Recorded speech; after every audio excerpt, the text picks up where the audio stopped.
Salam aleyküm. Cabil İmanov rəhmətə gedib, Allah rəhmət eləsin. Çoxları onun ölüm səbəblərini araşdırır. Mən də sağlamlıqla məşğul olan bir adam kimi öz versiyamı deyim.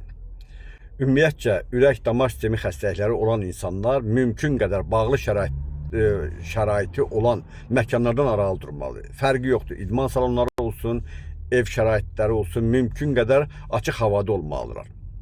Əgər insan idmanla məşğul olursa, o xüsusən dediyim xəstəliklər onda varsa, aşkarlanıbsa, həmin adamlar bir mənalı olaraq qapalı şəraitdən aralı durmalıdırlar.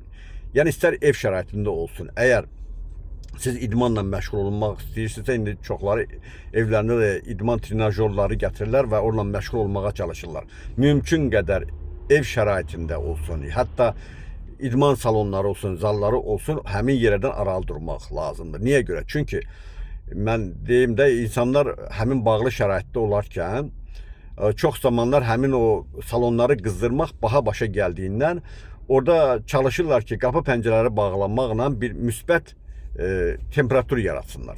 Və bunun da nəticəsində insanların axını ora çoxdursa, orada demək olar ki, hava çatışmazlığı yaranır. Rusça tərcüməsi deyim də, kislorodni qaladani, yəni kislorod çatışmazlığı yaranır insanlarda. Və bu da sonu bax belə Cabil İmanov kimi, bax bu sonu çox ağır nəticələnə bilər. Çalışmaq lazımdır mümkün qədər açıq şəraitdə, hətta skvoznak olan şəraitdə də yox, açıq şəraitdə. Soyuqda siz idman eləyə bilərsiniz. İdman edəcək qızarsınız. Amma bağlı şəraitdə, hətta isti olsa belə şəraitdə çalışmaq lazımdır. Həmin salonlardan biraz gen durmaq.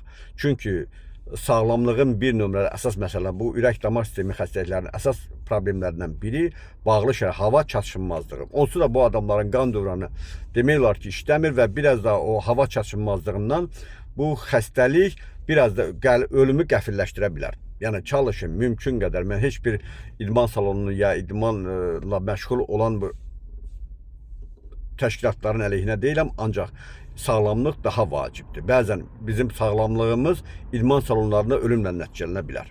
Bax, bu versiyalardan biridir.